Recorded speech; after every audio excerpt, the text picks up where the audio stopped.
खिगो कुरिबा बरिया फुटि नांदोलै खोमथा नोंनिनो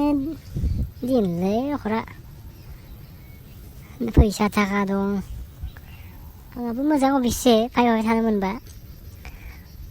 खोमथाथौ बेलेगखै नायलायबावनि बरिया पार्कआव लाना फैदों नों खोमथा नों बायसा लोगो मोनालै खोमथा आं थानायाव मा टेनसन लादों नों राखें नोंनो गासैखौबो दिन्थिजोबगोन आं दिनै नों सिन्थाल' खालामनाङा